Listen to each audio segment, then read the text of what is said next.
शोभा मुंडे, तसावी Times Public School Udgir. आजच्या कार्यक्रमाचे अध्यक्ष, प्रमुख पाहुणे, गुरुजन वर्ग तसेच इथे जमलेल्या माझ्या मित्रमैत्रिणींनो, सर्वांना माझा नमस्कार।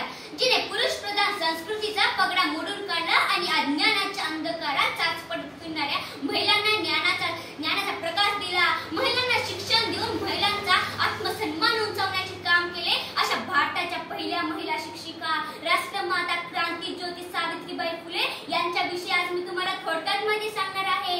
3 जानेवारी 1831 रोजी सातारा जिल्ह्यातील नायगाव येथे सावित्रीबाई फुले यांचा विवाह झाला।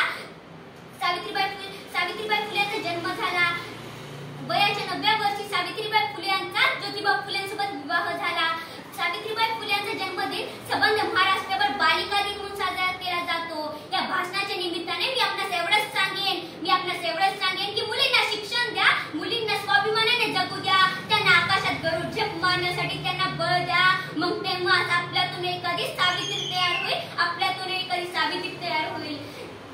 शिक्षणाच्या स्वर्गाचे जिने उघडलेदार ती सावित्री आज या जगाची शिलेदार, ती सावित्री आज या जगाची शिलेदार। बालमित्रांनो, मी आपल्यासाठी सांगते की आपले सावित्री आणि ज्योतिबा म्हणजे आपले आई वडील होय, आपल्यासाठी अहोरात्र कष्ट करत आहेत, आपल्याला शिक्षण देत आहेत। त्यांच्या कष्टाची जाणीव ठेवा, यश निश्चितच मिळेल। जेव्हा सावित्रीबाई फुले आणि ज्योतिबा फुलेंचा विवाह झाला त्या काळी स्त्रियांना शिक्षण देणे हे महापाप मानले जात होते, पण त्या प्रसंगीही ज्योतिबा फुलेंनी सावित्रीबाई फुलेंना लिहायला वाचायला शिकवलं। महात्मा फुले आणि सावित्रीबाईंनी महिलांसाठी पहिली शाळा पुण्यामध्ये सुरुवात केली, बिडेवाड्यात सुरुवात केली।